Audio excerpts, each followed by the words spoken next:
Bhagavate Vasudevaya. So, continuing with this series, Weathering a Storm. Tonight, the title of the talk is Building Sandcastles on the Shore. This is a widely used example of the need to really have foresight. I think the reason it's so well known, at least in the Western world, is due to the parable that is used in the New Testament of the Bible, where it talks about building a house on sand. So I was reading an article in a American economic publication, and the writer was saying that this coronavirus pandemic, and he was speaking about America, but I think it really does apply to much of the world, and that the pandemic has exposed the huge financial irresponsibility of the American population. And as I said, that I think applies for most of the world. You know, we've been lulled into this sense that everything is pretty much going to be managed or somehow taken care of, or everything is going to be okay. And that has allowed people to become actually financially incredibly irresponsible.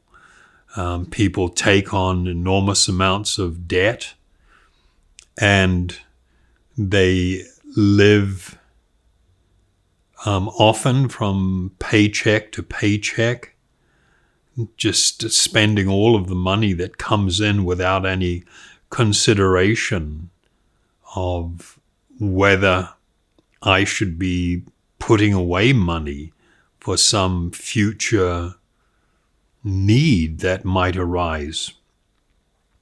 As I mentioned in I think the first talk, we've grown up in a time very much removed from what happened in the first half of the 20th century, at least, that was absolutely rocked, as it had been throughout history, by all types of incredible crises, beginning with the First World War, that was so devastating and put millions of people, turned them into refugees, and so much destruction everywhere. And then that was quickly followed by the Spanish flu, that pandemic that killed, a large percentage of the world's population. And then that was followed by the Great Depression. And not long after that, it was followed by a Second World War that saw much of Europe utterly destroyed, and people's lives completely turned upside down. And there were, of course, ongoing plagues and different types of diseases sweeping through the world. Polio wasn't brought under control until the 50s. And so, people lived through this time of tremendous uncertainty. And we saw in what happened in China with huge famines and the revolution there, and then in India, the partition of India, where people learned that, it's quite, during this period, it was so obvious that my life can be completely upended by natural disasters or economic or political crises that may happen. And it's just not smart to think that we're not going to face periods of uncertainty and calamity. And so the need, when things are kind of going well, if I can put it that way, the need to store money, to prepare for, eventual things that we will encounter in life. And so you saw a lot of people that really did practice, particularly right after these events, great frugality. They were quite careful with the spending of money. Money wasn't spent on anything that was not actually really necessary. So then we went through this whole period in the mid 20th century of this economic transformation that was brought about by consumerism, where people were taught to become greedy little consumers, to have a go at everything, grab anything that comes in your grasp. It was kind of like, eat, drink, and be merry, for tomorrow we die, which is not a very smart philosophy at all, and not a very intelligent way to live. And so, because we've lived for so long just on the edge, the entire system in the world has just changed in incredible ways. Banks, their reserves have been creeping down over the years. We see people less inclined to saving money. National and personal credit, it's just ballooning. Everybody's just living in this bubble of get it while it's there, without any sort of thought for the future, what the future may hold. And so that exposes people to great difficulty during these uncertain times. This coronavirus thing, it's going to be with us for a while. And I think it's incredibly uncertain what the impact is going to be on everybody from an economic perspective. All of the different world leaders, everybody's got a happy face on and trying to talk up confidence and everything, which I don't think is very smart. I think it's better to be much more realistic so that people can sort of, mentally prepare and consider how they're going to operate through this time of uncertainty and difficulty. We have whole now inventory management system, and probably people are thinking, what the hell is he talking about now? But it's kind of like an example of where we've gone with things, where people have, just outsourced as much of their operations as possible. You have just-in-time inventory management where you sort of keep the minimum amount of stock. If you're manufacturing or if you're a retailer, just the minimum amount of stock that you possibly can, so you don't have money tied up there. And everybody became very reliant on these delivery systems so that you knew exactly how long things were going to take to deliver.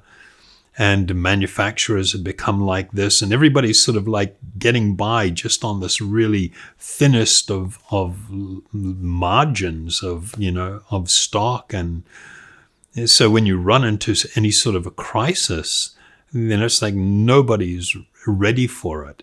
It's just creating chaos. And of course, everything was just simply being driven by the idea of maximizing profit. It all was really about profit. So we can see that, what it's exposing us, what it is exposing in our own lives is this tendency we have to have been lulled into this idea that everything is going to be the same, that things are not going to change. In effect, we have all been building sandcastles on the shore.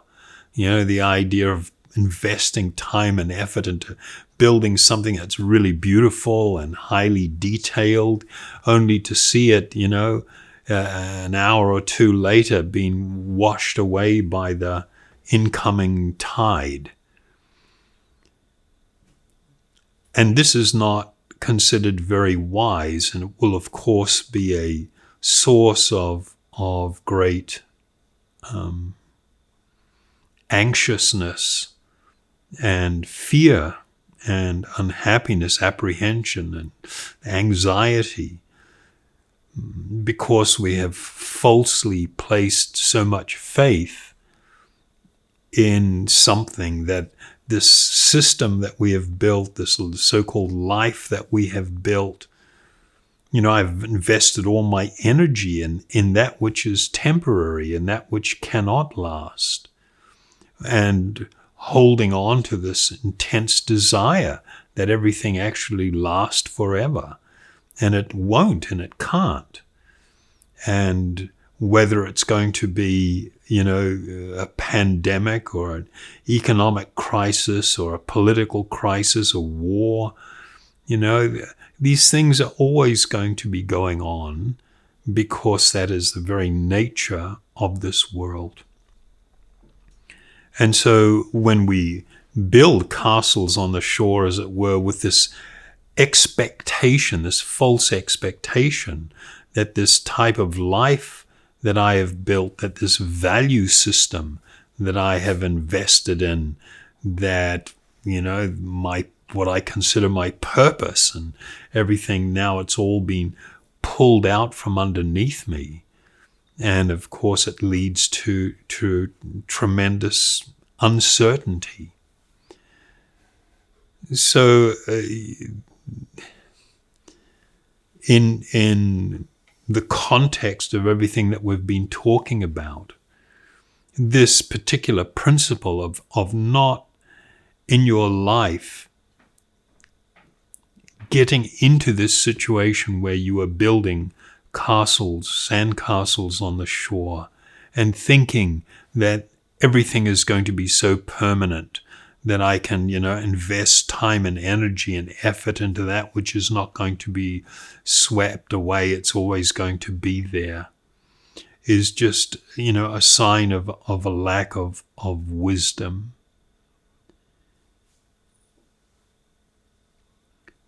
The need for real knowledge is really important. And when I say real knowledge, I'm fundamentally talking about that which is spiritual, or founded upon that which is spiritual in nature. When we acquire knowledge and then learn to apply that to our life, this means we are actually wise. Wisdom is the practical application of knowledge. And it is important that we become wise, that we are wise in our decision making, we are wise in the fundamental adoption of values that really are valuable, that they serve a higher purpose, that they ground us, that they make it so that we can weather any storm, that we can go through any form of hardship or difficulty in good times and in bad times. We're able to maintain a level keel, a constancy in our life that comes from a deeper spiritual understanding and appreciation of deeper principles. I mean, one of the things that is going to come up for everybody during this time, if it hasn't already, and as I said, we don't know how long this whole thing is going to go on for, in terms of both the sickness thing and the economic ramifications that it's going to have on large parts of the population all over the world. The question of what is the fundamental purpose for my life? If I am feeling that my actual purpose for existence, my values, as I stated before, is all going to be nothing less than sandcastles on the shore, then I'm going to suffer terribly because of that. The need, therefore, to have some sort of higher value system, something of more and lasting reality is incredibly important.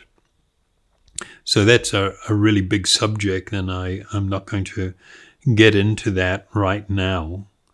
But my simple request is that with all these, we've done 5, and this is the 6th lesson in this series, is to actually revisit them and look at them.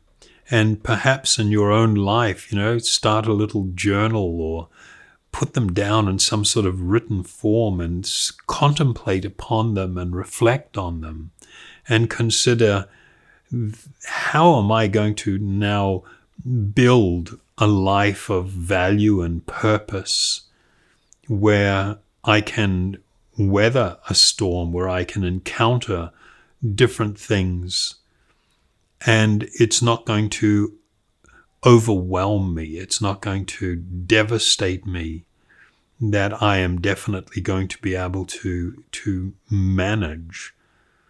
And that, of course, is all going to happen with a growing understanding of my the deeper reality of my spiritual existence, that I am an eternal spiritual being. My experience in this world, this is all passing. It all comes to an end. And I must seek to fulfill these higher and more important spiritual needs that I have. The need for the desire for happiness. This is actually a spiritual desire. It's not a material desire. It's a spiritual desire. It doesn't come from the body or the mind. But when I am absorbed in the idea that this body is me, that this mind is me, it's part of who I am, then my attempts to find happiness will be through that which is material, that which is external. And of course, as we've said many times before, that can never fulfill me, these experiences. There is an enormous difference between experiencing sensual stimulation, a stimulation of the senses, and the pleasurable experiences that can come from that. That experience and actual happiness are not the same thing. They're not even actually connected. That happiness is a spiritual condition. It is a spiritual need. The desire for love, to both love and to be loved. This is also a spiritual need. It arises from the very soul itself. The attempts to fulfill those needs simply within the material dimension is not going to be fulfilling, is not going to be satisfying. It's not going to give us everything that we need. And so there is this tremendous need for us to really consider, what do I need to add to my life? I'm not proposing by any means that we go away and live in caves or whatever. retire from society. No, you can live within society. You can have families, you can have jobs and responsibilities that all need to be taken care of. But that cannot be your sole focus. That can't be the whole deal. That is very much going to be, building sandcastles on the shore, because it will all be swept away. And then what am I left with? When all of this is removed, what am I left with? What do I have? I was watching one older man on the news being interviewed, and he says he's a very sociable person, and now being cut off from everyone and everything, he's feeling really bad about it, and he's actually beginning to feel some bitterness because, he's cut off from everything.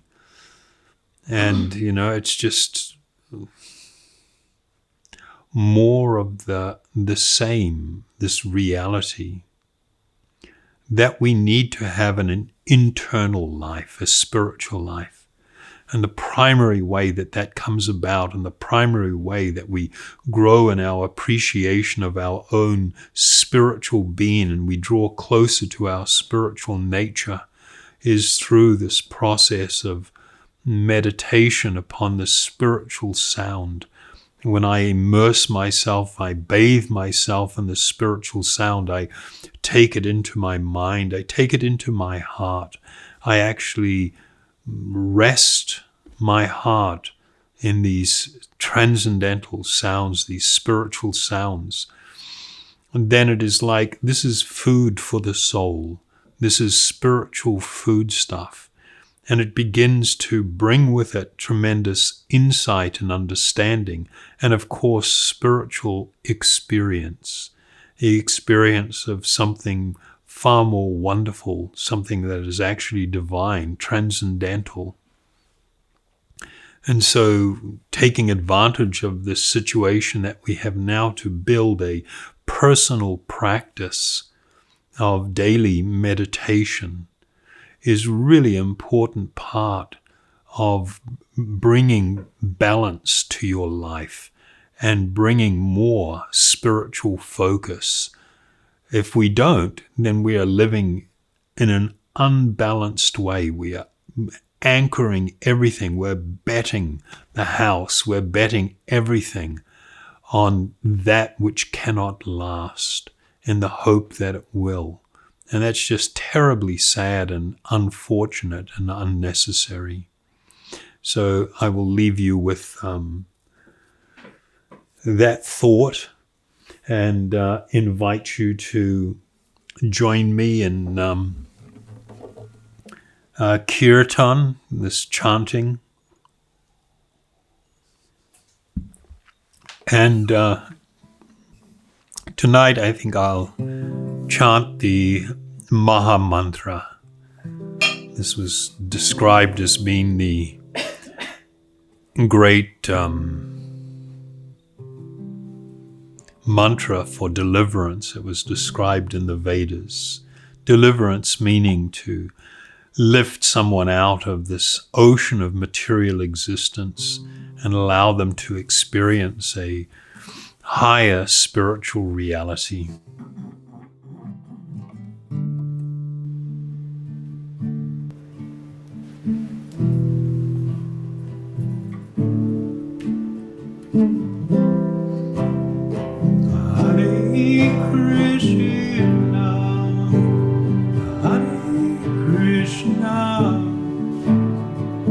Krishna, Krishna,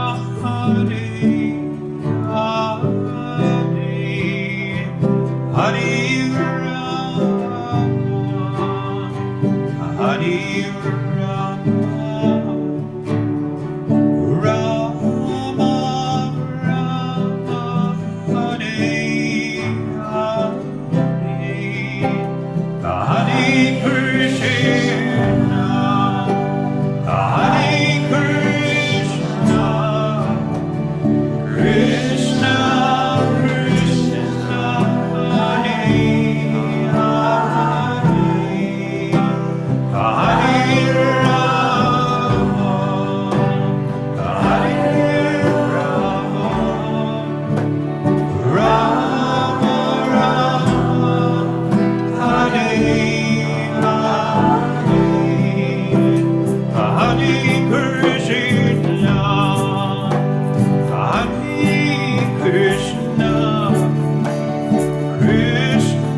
everybody